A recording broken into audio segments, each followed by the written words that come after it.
ایران کی کہانی اس وقت بڑی عجیب و غریب ہے۔ تقریباً 47 سالوں پہ ان پہ پابندیاں عائد ہیں کہ وہ ٹریڈ نہیں کر سکتے، دنیا کا حصہ نہیں بن سکتے۔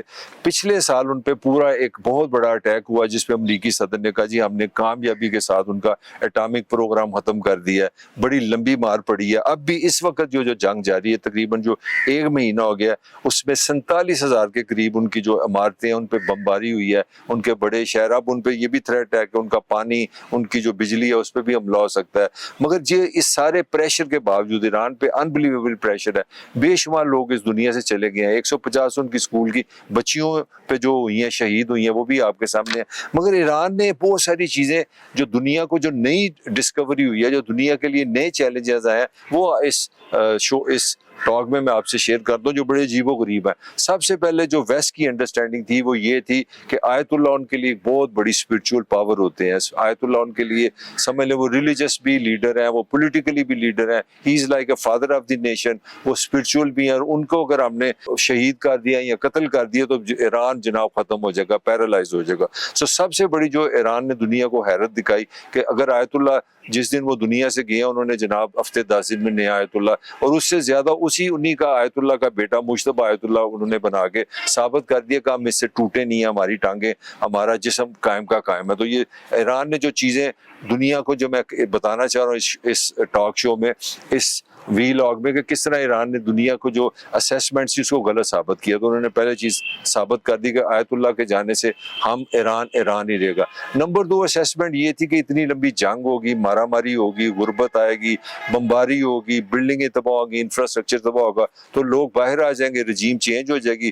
اپنے وہ رضا شاہ پہلوی کا بیٹا آرام سے سگریٹ لگا کے بیٹھا کہ جی میں ایران آؤں گا، میں بادشاہ بن جاؤں گا، اللہ خیر صلی اللہ۔ تو جناب جو رجیم چینج کا شور تھا وہ بھی ناکام ہو گیا، وہ رجیم وہیں کی وہیں ہے۔ بلکہ کہنے والے کہتے ہیں کہ یہ جو نئے ینگ لوگ آئے یہ پہلے سے بھی زیادہ زہریلے ہیں، یہ پہلے سے زیادہ اپنی جو ان کی سوچ ہے، جو ان کا اسلامی تھاٹ ہے، یا جو ایران کے بارے میں یہ سمجھتے ہیں ان سے زیادہ کنزرویٹو ہے۔ یہ دوسری چیز انہوں نے غلط ثابت کر دی۔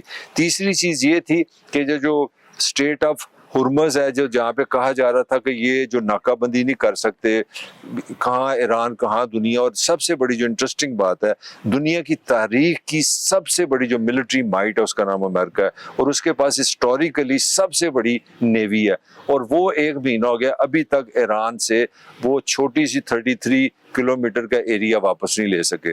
تقریباً 150-200 کے قریب وہاں سے روز اپنا بحری جہاز گزرتے تھے سامان لے کے، وہ 1 مہینے سے سٹک ہے۔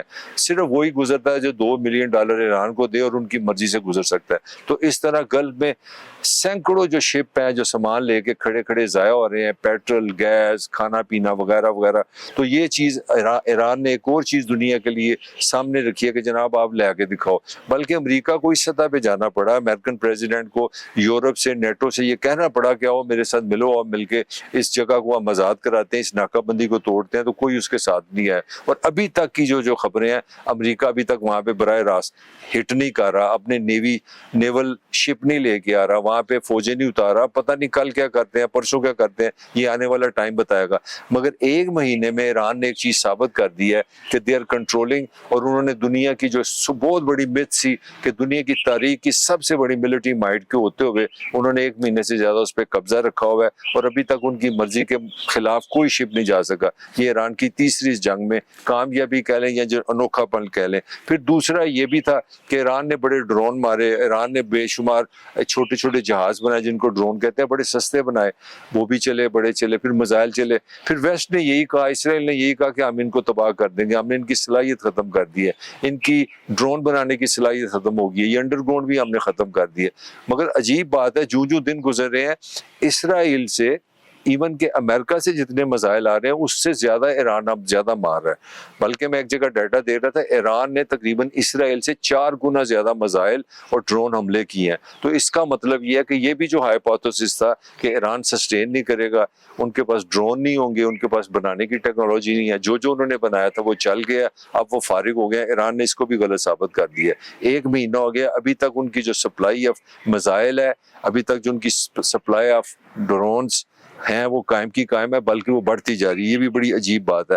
پھر ایک بہت بڑی متھ جو ایران نے توڑ دی ہے وہ یہی تھی کہ اسرائیل کی تھی کہ آئرن ڈوم، کہ اسرائیل نے ایک ڈفرینٹ لیول پہ کام کیا. ایک پہلا لیول ہے کہ ان کی فضا میں میزائل آ ہی نہیں سکتا, اگر وہ پہلی لیول سے نکل آئے گا دوسرے لیول پہ اس کو کاؤنٹر کر لیا جائے گا. پھر تیسرا تھا تو انہوں نے ایک لوہے کے پردے بنا کے رکھے تھے اپنے ملک کے اندر 1 2 3 کہ آپ جہاں سے مرضی اٹیک کریں. اسرائیل نے ایک یونیک پوزیشن لی ہوئی تھی کہ دنیا میں کہ ایک ایسا ملک ہے جس پہ آپ میزائل حملہ ہی نہیں کر سکتے, آپ ڈرون حملہ ہی نہیں کر سکتے.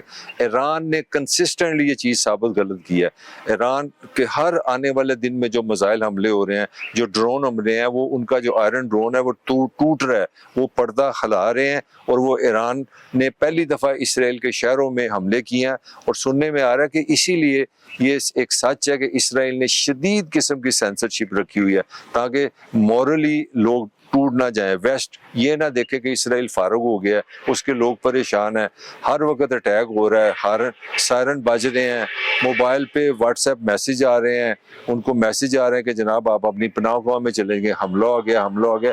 اور لوگ تنگ آ گئے ہیں. لوگ جو ہی حملے کی سنتے ہیں, سائرن سنتے ہیں, وہ پناہ گاہ میں جاتے ہیں, 5 6 گھنٹے بیٹھتے ہیں, باہر ابھی نکلتے ہیں تو دوسرا حملہ ہو جاتا ہے, پھر باہر نکلتے ہیں. تو ایک سائیکولوجیکلی جو ان کی ایک ایروگنس تھی, جو ایک پروٹیکشن تھی, ایک سیکورٹی تھی, وہ بھی ختم ہوگی. اور اسرائیل کے لوگوں میں پہلی دفعہ یہ احساس ہوا کہ ہم پہ بھی اٹیک ہو سکتا ہے. اور یہ ایران نے ایک نئی چیز جو ہے وہ پیدا کی ہے. تو اس طرح اگر دیکھیں, اور ایک اور بہت بڑا ایلیمنٹ ہے جو اس ڈسکشن میں بنتا ہے, وہ بہت ہی حیران کن ہے کہ ایران اس وقت تنے تنہا ہے, کوئی 47 سال پہ اس پہ پابندی ہے. اور جو سب سے انٹرسٹنگ بات ہے, وہ آج ابھی کوئی سائنٹیفک کی بات نہیں ہے مگر کسی حد تک جو میں نے چھوٹی موٹی ریسرچ کی ہے, ایران میں اس وقت جو پیٹرول ہے, تیل ہے, اس کی قیمت 8 سے 9 روپے پاکستانی روپیز میں ہوتی ہے. تو آپ اندازہ لگائیں کہ پاکستان میں یہ قیمت تقریباً 350 روپے ہے جو سادہ والا تیل ہے, اور جو مہنگے والا تیل ہے, سوفسٹیکیٹڈ تیل ہے, وہ 550 ہے. امریکہ میں یہ تقریباً $4-5 پہ گیلن چلا گیا, تقریباً وہاں پہ بھی 400 350 روپے کا گیلن ہو گیا. کمال یہ ہے کہ جس ملک پہ اتنا بڑا حملہ ہوا ہے, اسرائیل پڑا ہوا ہے, امریکہ پڑا ہوا ہے, دنیا کی سب سے بڑی جو ملٹری مائٹ ہے اس نے حملہ کیا, وہاں پہ آج بھی 8 روپے کا لیٹر پیٹرول ہے. تو انہوں نے ایک بہت بڑی جو انٹرنل کامیابی ایران نے حاصل کی ہے وہ یہ کیا, انہوں نے اندر سے خوراک کی کمی, مہنگائی, اس طرح کی پریشانیاں نہیں آنے دی جو کہ بڑی لاجیکل تھی. ایران کی جو اپنی آبادی ہے تقریباً 9 سے 10 کروڑ کے درمیان ہے کہیں پہ, تو اگر اس میں اگر جنگ سے تیل کی سپلائی رک جائے, تیل مہنگا ہو جائے, لوگ سڑکوں پہ آنے پہ دور نہ جائیں, تو اندر خود بخود ایک احتجاج اور ایک انقلابی صورتحال بن سکتی ہے. تو آپ اگر دیکھیں تو اگر آپ کو سمجھ جائے گا کہ ایران نے ایک مہینے میں یہ بے شمار چیزیں تھیں, وہ جو متس میں نے آپ کو بتائی ہیں, ایران نے ابھی تک ان کا بڑا اسٹرانگلی مقابلہ کیا. اور پوری دنیا میں یہ چیز ایک ڈسکشن شروع ہو گئی ہے کہ ایران نے جو جتنا بھی ایک دنیا کا ہائپوتھیسس تھا کہ آپ امریکہ اور اسرائیل کی ملٹری مائنڈ کے آگے نہیں کھڑے ہو سکتے. پہلے یہی خیال تھا کہ جناب آیت اللہ سر سے گیا تو ایران فارغ, پھر ہوا کہ حملہ ہوگا تو ایران میں بجلی نہیں ہوگی, ایران کے پاس تیل نہیں ہوگا, مہنگائی کھا جائے گی. پھر یہ بھی ایک ہائپوتھیسس تھا کہ جی لوگ بڑے تنگ ہیں, یہ رجیم بڑی ظالم ہے, لوگ تو شکر کریں گے کہ یہاں پہ کچھ ہوا ہے, وہ سڑکوں پہ آ جائیں گے, حکومت بدل جائے گی. تو ابھی تک کا جو پہلا مہینہ ہے وہ میں سمجھتا ہوں جو بظاہر نظر آ رہا ہے وہ ایران کا مہینہ ہے. اس میں اسرائیل اور امریکہ کے جو سٹیٹمنٹ تھی, جو ان کی ڈیزائر تھی, جو ان کے منصوبے تھے, جو انہوں نے کہا تھا اپنے لوگوں کو, اس کے مطابق رزلٹ نہیں آئے. اب آنے والے دن جو ہیں وہ بڑے ہی زیادہ انٹرسٹنگ ہو گئے, کیونکہ یہ جو جنگ ہے یہ جنگ صرف 3 ملکوں کی نہیں ہے, یہ امریکہ, اسرائیل اور ایران کی جنگ نہیں ہے. اس سے خطہ, اس میں گلف, اس میں پاکستان, اس میں ایشیا, اس میں یورپ, اس میں ساری دنیا انوالو ہو چکی ہے.